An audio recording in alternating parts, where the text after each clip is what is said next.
Om Namo Bhagavate Vasudevaya.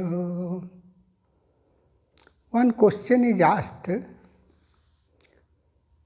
regarding japa, repetition of mantra, and contemplation of its meaning, artha bhavana. Are these yogic practices?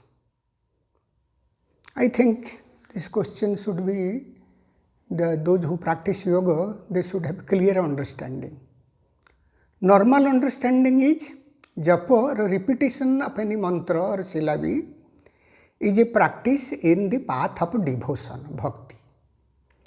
And artha bhavana, the contemplation on its meaning of a syllabi or mantra, comes under the practice of Vedanta. That is the normal understanding.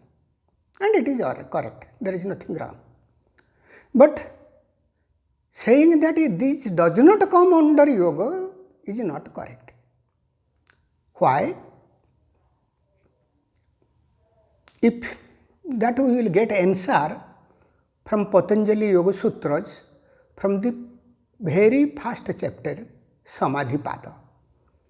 Rishi Patanjali, while describing the means to Samadhi, said that one of the means of Samadhi is Ishwara Pranidhana,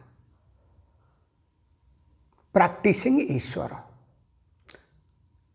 This I will discuss separately. Some people take it as a devotion to Ishwara, like this. It is devotion, but it is not simply devotion. There are many things involved in it. Ishwara Pranidhana is also a practice in Kriyayoga. So first he says that Ishwara Pranidhana is a means to attain Samadhi. Then he describes Ishwara. In the first chapter, 23rd verse, 23rd sutra, he says that Ishwara Pranidhana is a means. Then 24, 25, 26, these three sutras, he describes what is Ishwara. Normally, when we say Ishwara in English, we translate it as God. This is a wrong translation, complete wrong translation. Since 200 years we are using the word God, then we also translate like God. If we understand the three sutras of Patanjali in Samadhi Pada 24, 25, 26, it clearly explains what Ishwara means. So we have to go by that definition, what Ishwara means, if you are a student of yoga. Then after describing Ishwara, in 27th sutra, he says, Tasya vachaka pranava. That Ishwara is indicated by the word pranava, means Om, omkara. So Om is the word, Om is the sound that is used to indicate the Ishwara.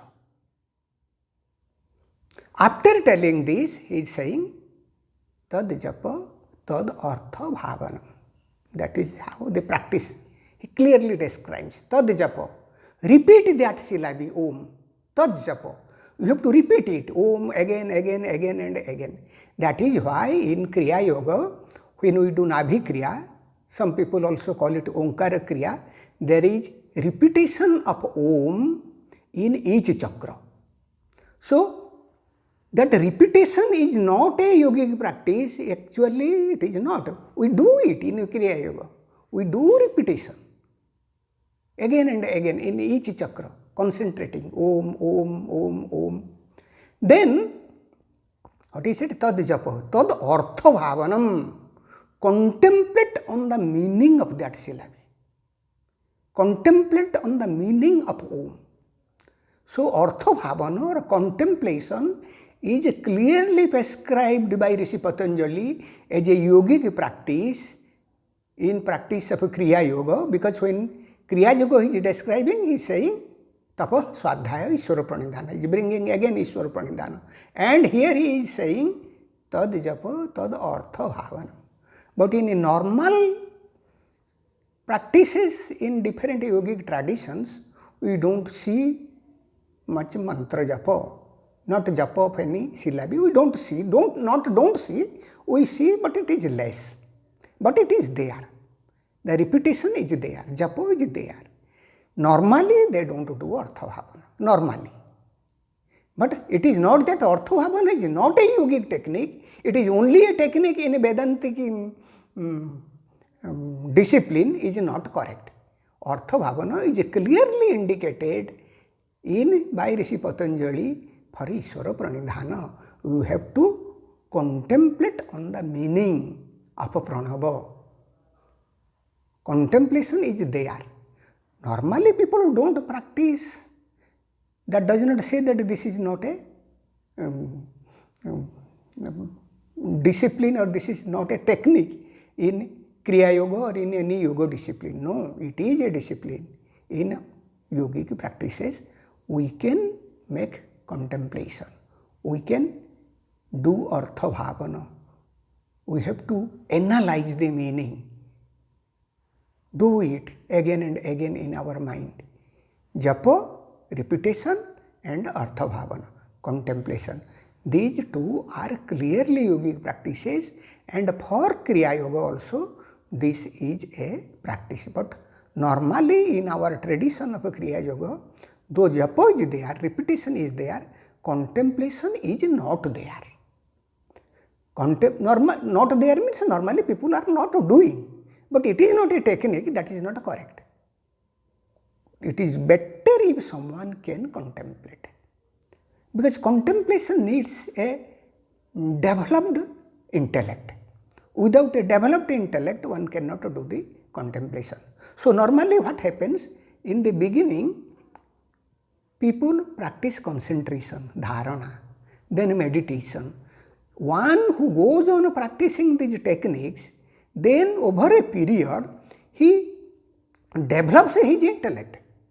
Then he will be able to contemplate. So contemplation is there. And for the contemplation of pranava, Om, the Mandukya Upanishad is I think the best source. One has to read Mandukya Upanishad, understand Mandukya Upanishad with Gaudapada Karika. Of course, we don't get better commentary on a Mandukya Upanishad by other than the Bhagavapada Adi Shankaracharya. That is, so far my opinion, is the best commentary, and we have to follow that and contemplate that.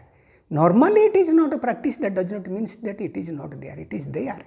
It is prescribed by Rishi Patanjali. So what my purpose is to this question is that japa and artha bhavana, repetition and contemplation on the meaning of the mantra is there, of the syllabary is there in yogic practices. Of course, there are some mantras which are just sounds. They create a resonance within the body to develop. In those mantras, we may not have a artha bhavana, contemplation. But those mantras which are Vedic mantras, we have repetition as well as contemplation. Om Shanti, Shanti, Shanti.